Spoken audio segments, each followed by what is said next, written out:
ఈ వారం రోజుల్లో జరిగిన వార్తా విశేషాలను మీకు అందించే వార్తావాహిని కార్యక్రమానికి స్వాగతం.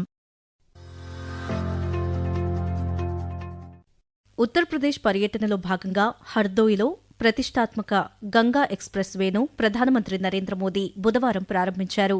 594 కిలోమీటర్ల పొడవైన ఈ ఎక్స్ప్రెస్ వే ఉత్తరప్రదేశ్లోని మీరట్ను తూర్పున ఉన్న ప్రయాగ్రాజ్తో అనుసంధానించనుంది. ప్రారంభోత్సవం అనంతరం ప్రధానమంత్రి సభను ఉద్దేశించి ప్రసంగిస్తూ ఆధునిక మౌలిక సదుపాయాలే దేశ ప్రగతికి అసలైన సూచికలని పేర్కొన్నారు. సుమారు 36,230 కోట్ల రూపాయల వ్యయంతో నిర్మించిన ఈ 6 వరుసల రహదారి ద్వారా ప్రయాణ సమయం దాదాపు సగానికి తగ్గుతుందన్నారు.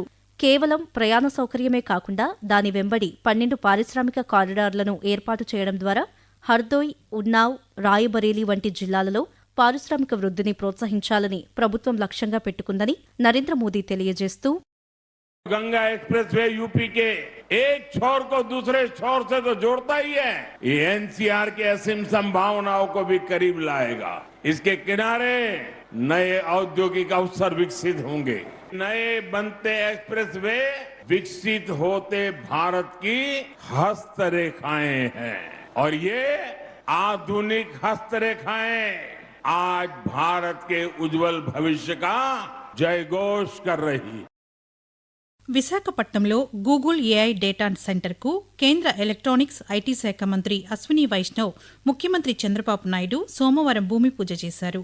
భీమిలి నియోజకవర్గం ఆనందపురం మండలం తర్లువాడలో జరిగిన ఈ కార్యక్రమంలో గూగుల్ క్లౌడ్ సంస్థ ప్రతినిధులు, కేంద్ర మంత్రులు రామ్మోహన్ నాయుడు, పెమ్మసాని చంద్రశేఖర్, రాష్ట మంత్రులు పాల్గొన్నారు.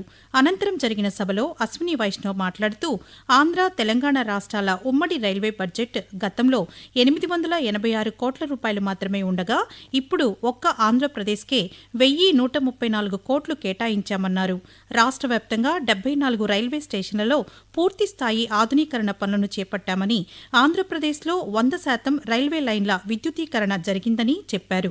సౌత్ కోస్ట్ రైల్వే జోన్కు సంబంధించిన ప్రక్రియ పూర్తయిందని, జూన్ 1న రైల్వే జోన్ ప్రారంభమవుతుందని కేంద్ర మంత్రి పేర్కొంటూ The combined budget used to be only 886 crore for Andhra and Telangana combined. Today is giving for Andhra Pradesh alone is 10,134 crore. Andhra Pradesh has 1,06,000 crore worth of railway projects in Andhra Pradesh. Andhra is 100% electrified. South Coast Railway Zone. This entire process is now completed and now we are ready to notify the new railway zone on 1st of June 2026.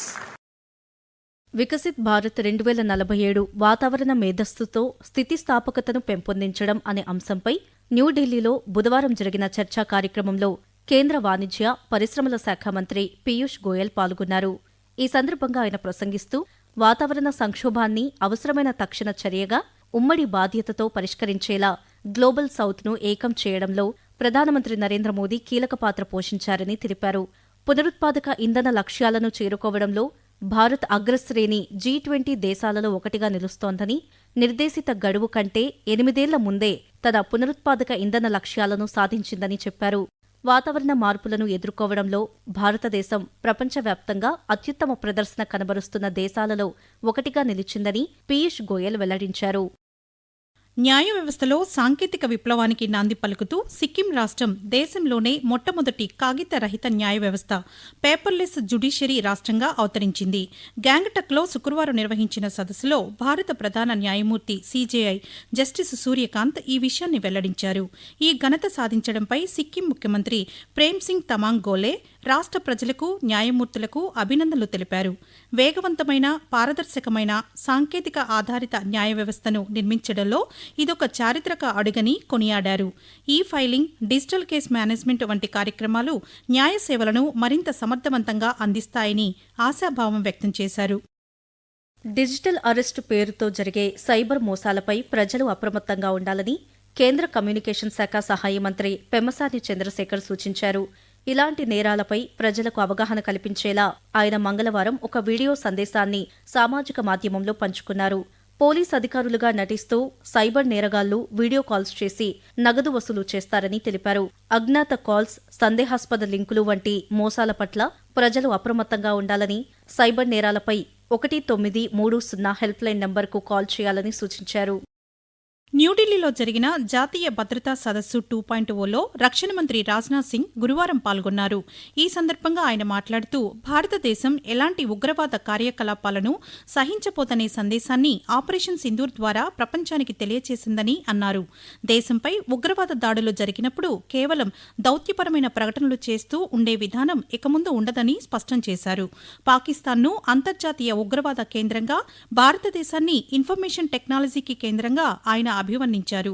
2025-26 ఆర్థిక సంవత్సరంలో దేశ రక్షణ ఎగుమతులు గత సంవత్సరం కంటే 62% వృద్ధి చెంది రికార్డు స్థాయిలో 38,424 కోట్ల రూపాయలకు చేరుకున్నాయని కేంద్ర మంత్రి తెలియజేస్తూ हमारे मिलिट्री इंडस्ट्रियल कॉम्प्लेक्स ने भी समय समय पर यह साबित किया है कि वह केवल शांति काल की जरूरतों के लिए नहीं, युद्ध काल की तेज आपूर्ति के लिए भी वह तैयार है. हालांकि उस बीच हमें न्यूक्लियर हमले तक की धमकी दी गई, लेकिन हम उस ब्लफ में नहीं आए. हमने उन धमकियों को नकारते हुए, कोई तवज्जो न देते हुए वही किया जो करना था, जो राष्ट्र हित में जरूरी था. और यही है न्यू वर्ल्ड ऑर्डर, यानी नई दुनिया का नया भारत. పశ్చిమ బెంగాల్ అసెంబ్లీ ఎన్నికల చివరి దశ పోలింగ్ బుధవారం ముగిసింది. ఈ దశలో కూడా రికార్డు స్థాయిలో 90% పైగా ఓటింగ్ నమోదయ్యింది. కోల్కతా నార్త్, కోల్కతా సౌత్, హౌరా, నాదియా ఉత్తర 24 పరిగణాలు, దక్షిణ 24 పరిగణాలు, హూగ్లీ, పూర్వ బర్ధమాన్ మొదలగు 8 జిల్లాల్లోని అసెంబ్లీ నియోజకవర్గాలకు పోలింగ్ జరిగింది. మొత్తం 142 అసెంబ్లీ స్థానాలకు గాను జరిగిన ఈ ఎన్నికల పోలింగ్లో పలుచోట్ల ఘర్షణలు చోటు చేసుకున్నాయి. ఇదిలా ఉండగా ఏప్రిల్ 23న జరిగిన పశ్చిమ బెంగాల్ మొదటి దశ పోలింగ్లో 93.19% ఓటింగ్ నమోదయ్యింది. కేరళం, అసోం, పశ్చిమ బెంగాల్, తమిళనాడు, కేంద్రపాలిత ప్రాంతమైన పుదుచ్చేరి అసెంబ్లీ ఎన్నికల ఫలితాల లెక్కింపు మే 4న జరుగుతుంది. కృష్ణా జిల్లా పామరు నియోజకవర్గం పమిడిముక్కల గ్రామంలో నిర్వహించిన పేదల సేవ ఎన్టీఆర్ సామాజిక భద్రతా పింఛన్లను లబ్దిదారులకు ముఖ్యమంత్రి నారా చంద్రబాబు నాయుడు శుక్రవారం పంపిణీ చేశారు.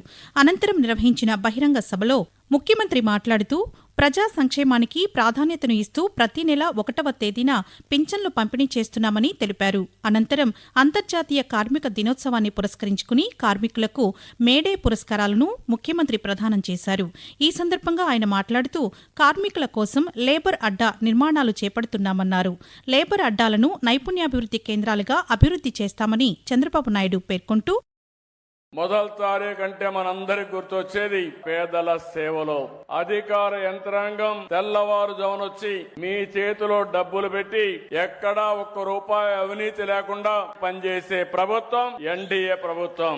ఈ రోజు మీరు చూస్తే 62,47,000 మందికి ఈ ప్రభుత్వం వచ్చిన తర్వాత 63,188 కోట్ల రూపాయలు ఇచ్చాం.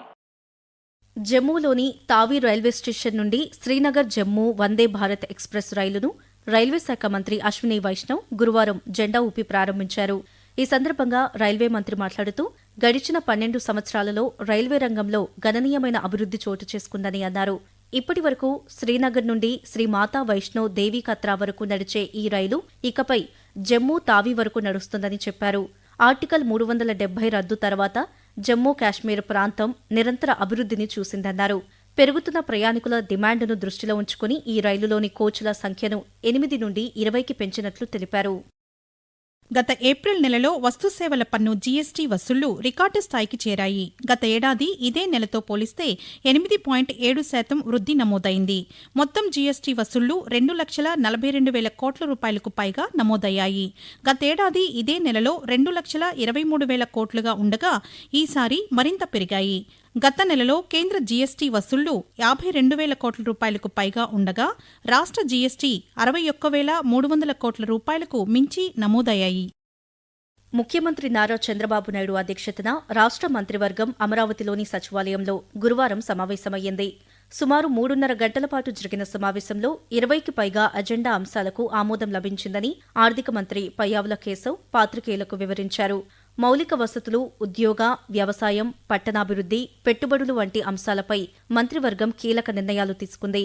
రామాయపట్నంలో నిర్మిస్తున్న గ్రీన్ఫీల్డ్ పోర్ట్ ప్రాజెక్టు నిర్మాణ పనులకు 354 కోట్ల రూపాయల పాలనా అనుమతులకు అంగీకారం తెలిపింది.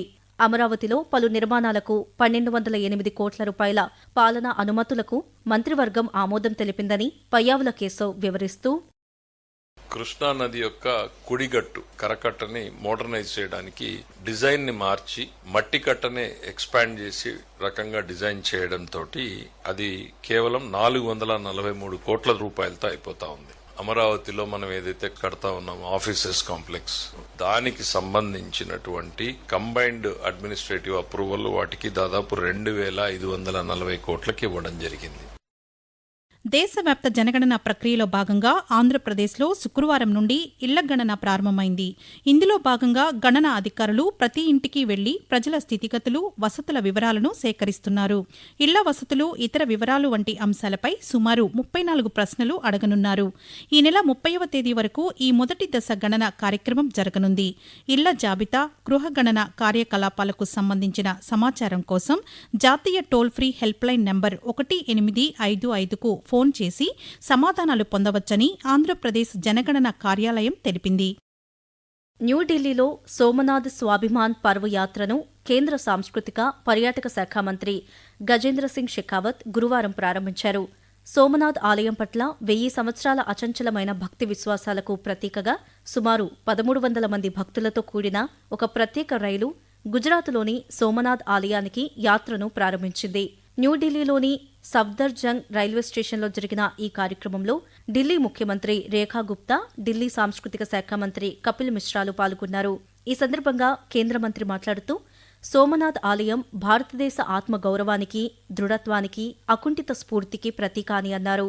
భారతదేశం పూర్వీకుల నుండి దేశ పౌరులు ప్రేరణ పొందేలా ఈ చర్య ప్రోత్సహిస్తుందన్నారు. भारतवासी भारत के इस अदम्य जिजीविषा की चेतना का स्मरण करते हुए संकल्पबद्ध हों कि भविष्य में भारत के किसी भी सभ्यतागत विकास को कहीं कोई चोट न पहुंचा पाए. भारतीयों में अपने अतीत के प्रति, अपने पूर्वजों के प्रति उनकी बार बार उठ भी गिराए जाने के बाद भी उठ खड़े होने की जो जिजीविषा थी, उससे एक प्रेरणा ले सकें. కేంద్ర ప్రభుత్వం చేపట్టిన మిషన్ మౌసంలో భాగంగా విశాఖపట్నంలోని ఆంధ్ర విశ్వవిద్యాలయం ప్రాంగణంలో ఏర్పాటు చేసిన coastal atmospheric research test bed CART కేంద్రాన్ని కేంద్ర భూ విజ్ఞాన మంత్రిత్వ శాఖ కార్యదర్శి ఎం రవిచంద్రన్ శుక్రవారం ప్రారంభించారు. కేంద్ర భూ విజ్ఞాన మంత్రిత్వ శాఖ ఆధ్వర్యంలో పూణేలోని Indian Institute of Tropical Meteorology IITM సహకారంతో ఈ కేంద్రాన్ని నెలకొల్పారు. ఈ సందర్భంగా ఎం రవిచంద్రన్ మాట్లాడుతూ ప్రపంచవ్యాప్తంగా వాతావరణ మార్పుల ప్రభావం పెరుగుతున్న తరుణంలో CART వంటి అత్యాధునిక పరిశోధనల కేంద్రాల అవసరం ఎంతో ఉందని పేర్కొన్నారు. ఈ కేంద్రం ద్వారా పర్యావరణ మార్పులను నిశితంగా పరిశీలించి తీర ప్రాంత ప్రజలను ప్రకృతి వైపరీత్యాల నుంచి రక్షించేందుకు వీలవుతుందని తెలిపారు. వాతావరణ శాఖ, సముద్ర పరిశోధనా సంస్థలు, విద్యా సంస్థల సమన్వయంతో వాతావరణ మార్పులను తట్టుకునే సామర్థ్యం పెంపొందించడమే ఈ ప్రాజెక్టు లక్ష్యమని వెల్లడించారు. జాతీయ జీవ వైవిధ్య ప్రాధికార సంస్థ, ఆంధ్రప్రదేశ్ రాష్ట్ర జీవ వైవిధ్య మండలి ఆధ్వర్యంలో సముద్ర వనరుల పరిరక్షణ, ప్రయోజనాల పంపిణీ అంశంపై విజయవాడలో మంగళవారం కార్యశాల నిర్వహించారు. ఈ కార్యక్రమంలో జాతీయ జీవ వైవిధ్య ప్రాధికార సంస్థ చైర్పర్సన్ వీరేంద్ర తివారీ పాల్గొని మాట్లాడుతూ సముద్ర రక్షిత ప్రాంతాల ఏర్పాటు, సముద్ర జీవ వైవిధ్యాన్ని కాపాడటంతో పాటు అంతరించిపోతున్న జీవజాతులను సంరక్షించవచ్చని తెలిపారు. సుస్థిర చేపల వేట పద్ధతులను ప్రోత్సహించడం ద్వారా జీవ వైవిధ్యాన్ని రక్షించవచ్చని తెలిపారు. రాష్ట్రంలోని జీవ వైవిధ్య నిర్వహణ కమిటీలకు సముద్ర ఉత్పత్తుల లాభాల్లో న్యాయమైన వాటా కల్పించడమే ఈ కార్యశాల లక్ష్యమని వెల్లడించారు. ఈ వారం రోజుల్లో జరిగిన వార్తా విశేషాలను మీకు అందించే వార్తావాహిని కార్యక్రమాన్ని ఇప్పటివరకు విన్నారు. వ్యాఖ్యానం కె సుమా, ఎం కల్పన. సమర్పణ ప్రాంతీయ వార్తా విభాగం, ఆకాశవాణి విజయవాడ కేంద్రం.